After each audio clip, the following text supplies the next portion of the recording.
In this video, Dr. Frank Turek explains how Satan could sin against God, even though he was in heaven. In heaven, if we can't, we're not going to sin, we're not going to have sinful thoughts, bad thoughts. How did Lucifer think to go against God? How did he decide that he wanted to be God if he was in heaven and we're not going to have sinful thoughts? And then with that also goes with angels. How do they decide to go with the devil? And then is there free will in heaven? Are all angels in heaven, or are some outside the realm of heaven? And then how can angels switch from going inside heaven to outside the realm of heaven?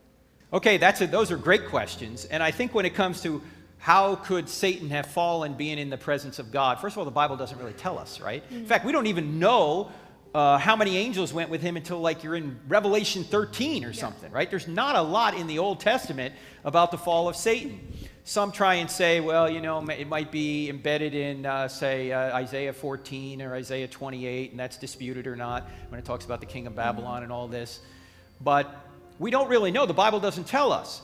Although it seems to me it would make sense that in order for God to give these creatures free choice, he had to have some distance between them. He had to give them an opportunity not to see his full glory, but to give them an opportunity to make a decision whether they're going to follow him or not. Because freedom requires the ability to make a choice one way or the other. And if God overwhelms them with his presence, then they might not have that choice. So is that heaven and the heaven we're going to be in, are those going to be are those two different heavens? Oh, you mean in the previous? Yeah. Well, it might not be. Well, our ultimate heaven is a new heaven and a new earth. Yeah. So before the universe was created, God was in heaven, so to speak, his dwelling place. God creates the universe, and heaven ultimately is going to be a renewed earth and a renewed universe where we're going to have physical bodies. We're not going to be Casper the Friendly Ghost. We're going to have physical bodies, glorified bodies that never decay. That's our ultimate destiny. Now, people that die now, to be absent from the body is to be present with the Lord. They, in some sense, go to be with the Lord now, but that's not ultimate heaven. Ultimate heaven is a physical place, not an ethereal place.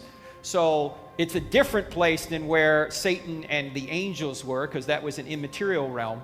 This is going to be a physical realm, ultimate heaven. Now, will we have free will in heaven? It seems to me we will, but we'll have... First of all, we won't have a sin nature. And secondly, we won't have any desire to sin because we won't have any need to sin, in the sense that we won't want anything we don't have. We'll have everything we need.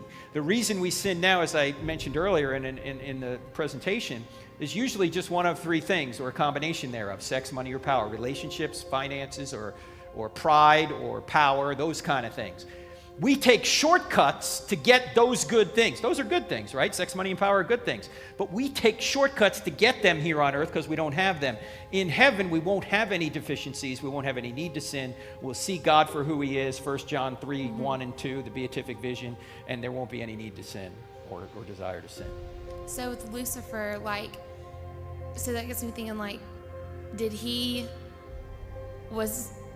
actually, create / start sin, or was it there before? Was it called sin? Was it something that God was what he did, was it sin? Lucifer's free choice to disobey God was sinful, yes.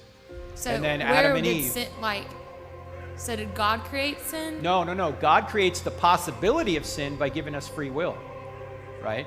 Yeah. But he's not the sinner. Just like when we have children, we create the possibility that children will sin, but when they sin, we don't cause the sin. We just create, we're the instrumental cause through which God creates people. And when we choose to have children, we're not causing them to sin, but we're, by creating them, giving them the opportunity to sin.